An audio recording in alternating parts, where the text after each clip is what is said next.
नमस्कार। यह वीडियो आप देख रहे हैं, ये class 8 subject math chapter 30 direct and inverse proportion का है।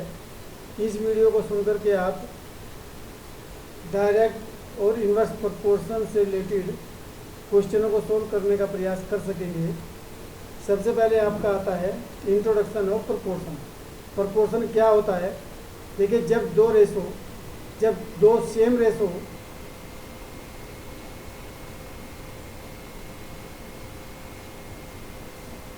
होते हैं तो उसे हम कहते हैं प्रोपोर्शन।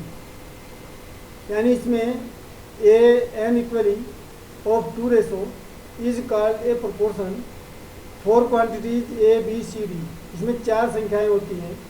ए का बी के साथ जो रेशो है, अगर वही रेशो सी का डी के साथ हो जाए तो इस प्रकार से जो नंबर बनते हैं ये प्रोपोर्शन कहलाते हैं। जैसे A upon B equal to C upon D.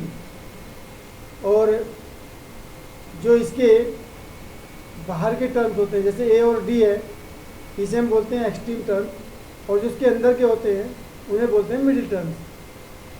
तो जब एक्सट्रीम टर्म्स का प्रोडक्ट मिडिल टर्म्स के प्रोडक्ट के बराबर होगा तो भी ये संख्याएं प्रोपोर्शनल होंगी। यानी ए का बी के साथ जो रेशो है, अगर वही रेशो सी का डी के साथ हो जाएगा तो भी प्रोपोर्शनल होंगी। अगर एक्सट्रीम और मिडिल टर्म्स का प्रोडक्ट इक्वल होगा तो भी ये चारों संख्याएं प्रोपोर्शन में कहलाती हैं। प्रोपोर्शन में जैसे डायरेक्ट प्रोपोर्शन और इनवर्स प्रोपोर्शन। जो डायरेक्ट प्रोपोर्शन होता है उसमें क्या होता है,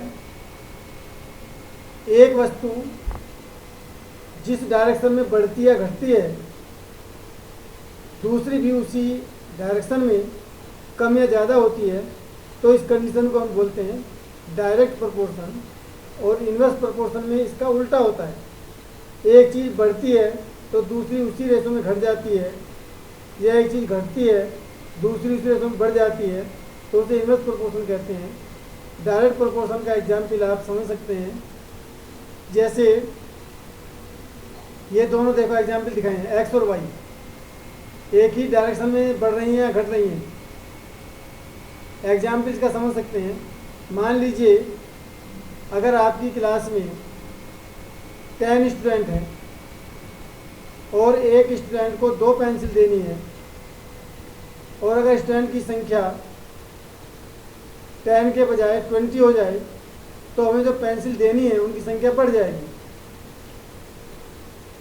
तो इस प्रकार का जो प्रोपोर्शन है उसे हम डायरेक्ट प्रोपोर्शन कहते हैं। अगर स्टूडेंट की संख्या बढ़ेगी तो पेंसिल हमें बढ़ानी पड़ेगी, स्टूडेंट की संख्या घटेगी तो पेंसिल हमें घटानी पड़ेगी। या कुछ मजदूर किसी दीवार को, मान लीजिए 4 मजदूर एक दीवार को 8 मीटर लंबा बनाते हैं। 4 मजदूर 8 मीटर लंबा बनाते हैं, तो 8 मजदूर कितना बनाएंगे? इसको 16 मीटर बनाएंगे। तो इस प्रकार की जब कंडीशन होती है, आदमी ज़्यादा होंगे तो राशन ज़्यादा चाहिएगा, आदमी कम होंगे तो राशन कम चाहिएगा। अगर कल्टीवेटेड लैंड ज़्यादा है तो प्रोडक्शन ज़्यादा होगा, और कल्टीवेटेड लैंड कम है तो प्रोडक्शन भी कम होगा। तो ये होता है आपका डायरेक्ट प्रोपोर्शन। और इस डायरेक्ट प्रोपोर्शन के अंदर हम दोनों का रेशो बराबर लेते हैं। दोनों संख्याओं का रेशो बराबर होता है डायरेक्ट प्रोपोर्शन में। जैसे आवर्स और वर्क, एक आदमी 1 घंटे में 20 रुपये मिलते हैं, 2 घंटे काम करेगा 40 मिलेंगे, 3 घंटे काम करेगा 60 मिलेंगे, 4 घंटे काम करेगा तो 80 मिलेंगे। तो इस प्रकार का जो प्रोपोर्शन होता है, जैसे जैसे टाइम बढ़ रहा है वैसे वैसे इसकी जो सैलरी है वो भी कम या ज़्यादा हो जाएगी। तो इसे बोलते हैं डायरेक्ट प्रोपोर्शन। इनवर्स प्रोपोर्शन में क्या होता है, एक चीज़ जब घटती है और दूसरी बढ़ती है तो उसे बोलते हैं इनवर्स प्रोपोर्शन। और इसमें इन दोनों का मल्टीप्लाई बराबर होता है। उसमें रेशो बराबर था, इसमें मल्टीप्लाई बराबर होता है।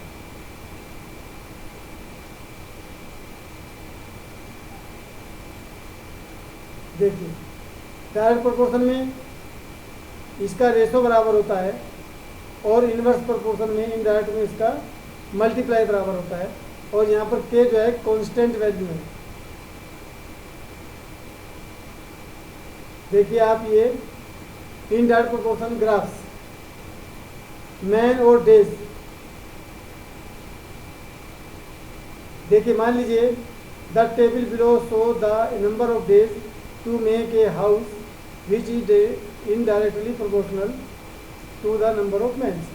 अगर 5 आदमी किसी हाउस को 300 दिन में बनाते हैं और 5 के बजाय 10 आदमी उन्हें लगा दिए तो वो 150 दिन में बना देंगे। अगर 15 आदमी लगा दिए तो 100 दिन में बना देंगे, 20 लगा दिए तो 75 दिन में बनाएंगे, 25 लगा दिए तो 60 दिन में बनाएंगे और 30 लगा दिए तो 50 दिन में बनाएंगे। अब इसमें देखिए जिस रेशो में आदमी बढ़ते जा रहे हैं उसी रेशो में दिनों की संख्या कम हो रही है। लेकिन सबका अगर मल्टीप्लाई देखें 300 का 5 से मल्टीप्लाई करें तो भी 1500 आएगा, 150 का 10 से करें तो भी 1500 आएगा, 15 का 100 से करेंगे तो भी 1500 आएगा। माने इसमें मल्टीप्लाई इक्वल होता है। इसमें आप देख सकते हैं ये डायरेक्ट प्रोपोर्शन में रेशो बराबर होता है। ये कह रहा है देखो लेंथ ऑफ पोल और लेंथ ऑफ शैडो। अगर पोल की लेंथ 5.6 सेंटीमीटर की है तो उसकी शैडो 3.2 सेंटीमीटर की है। लेकिन अगर लेंथ की पोल की लेंथ 10.5 हो गई तो शैडो उसकी x मान लिया हमने। अब देखिए इनमें क्या बराबर होता है, इन दोनों का हम रेशो बराबर लेते हैं। 5.5 का 3.2 से जो रेशो होगा वही 10.5 का x के साथ हो जाएगा और यहाँ से इसकी वैल्यू हम निकाल लेंगे। तो इस प्रकार से हम डायरेक्ट और इन्वर्स प्रोपोर्शन को निकाल करके आप अपनी एक्सरसाइज को सोल्व करने का प्रयास करें। Thank you.